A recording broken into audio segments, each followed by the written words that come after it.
two of the best examples, I think, have been Loki, what happened to him, and then Thor and what happened to him as well. Like, just completely gutted from being capable, confident guys that could overcome things to, I mean, how would you describe what's happened to their trajectory? I think it's a public humiliation.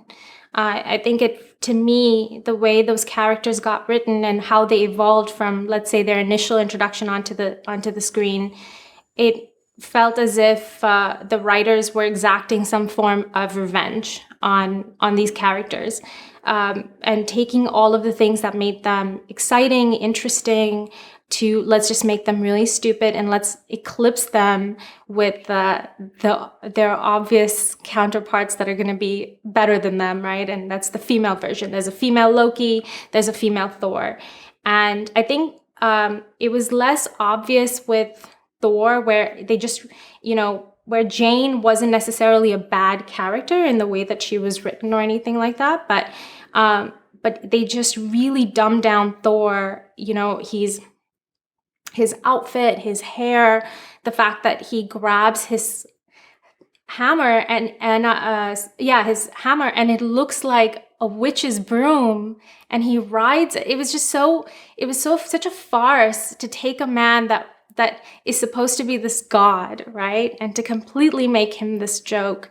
And they took all the ideas that they built out in Ragnarok and then just took it so much further that it was embarrassing. It was embarrassing to watch him.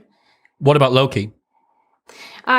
Loki, it was less obvious, but it was similar things, that he's bumbling, he's dropping things, he's breaking things. He's not aware of the mission. He's kind of dancing around and singing for some reason, and forgetting that he needs to be in disguise. And it's female Loki, what was her name? Sylvie. She's the one who has her wits about her, and she has to remind him that you're being a real idiot right now. And so it was things like that even with Loki, the dressing downs he received repeatedly, right? Even from Owen Wilson's character, where he says to him, like, calm down for a second, or him repeatedly having to affirm that he's better than the other Loki. How come the other Loki has more protection or security than him? And it's hard to then remember that when you look back on the first Avengers film, where Loki's this formidable, almost like, I think Nerderotic said this on the stream I did last week on Critical Drinkers thing, where he said it was like he was resurrected from hell, right? That's how he was introduced into the Avengers, as this really formidable force. And then now he's just this dancing monkey, and he's no threat at all. In fact, easily, he just transitions away from his power, a power-hungry phase. Surely, though, for a long time, women haven't been as represented when it comes to superhero movies and stuff like that. Yes. Is it not a good thing? Is it not an advantage that we've now got females that are putting men in their place and telling them what they think about them? I think it would be just as good as men putting women in their place and telling them that they're not so good. I think anything that is a reaction, that's such an intense pendulum swing, where you're motivated not by storytelling or sharing deeper human stories, but instead you're motivated by revenge. I think nothing good ever comes out of that. It's good that there are more roles for women. That's great. But it's not good if those roles actually create a false perception of what it really means to be a woman. And what I mean by that is so many of the Marvel female superheroes are so perfect that it's impossible to connect with them.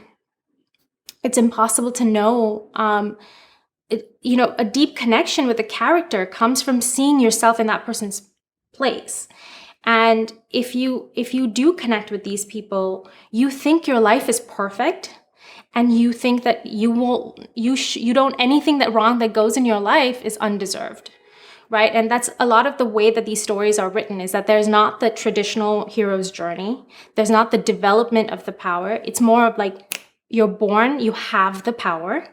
And if anyone doubts it, it's coming from a place of malice, right? So even with female Loki, right? What does Loki say to her? You run rings around them. You're amazing. How did you learn magic? I taught myself, right? And you'll see that theme throughout Marvel, even in Shang-Chi, which is a movie I actually liked. But Shang-Chi's sister, whose name I can't remember right now, but his sister, she was not allowed to train with the boys, and she just taught herself. And she's even better than Shang-Chi, right? She gives him that good old kick in the groin to prove that point.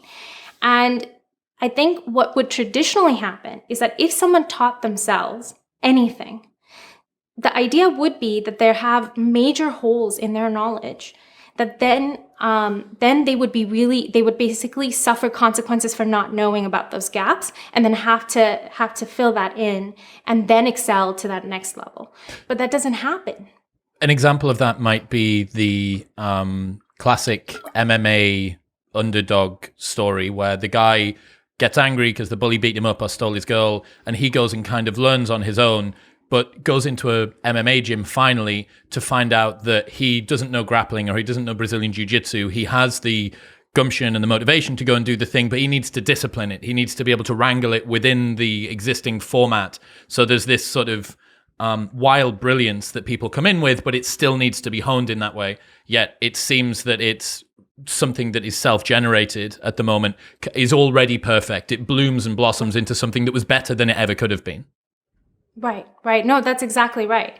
So I think that's my main issue, is that my problem is never with the fact that there are so many female characters. I think, what is wrong with that, really? There's nothing wrong with that.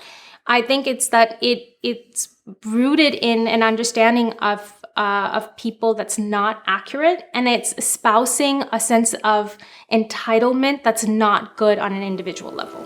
What's happening, people? If you enjoyed that, then press here for a selection of the best clips from the podcast over the last few weeks. And don't forget to subscribe.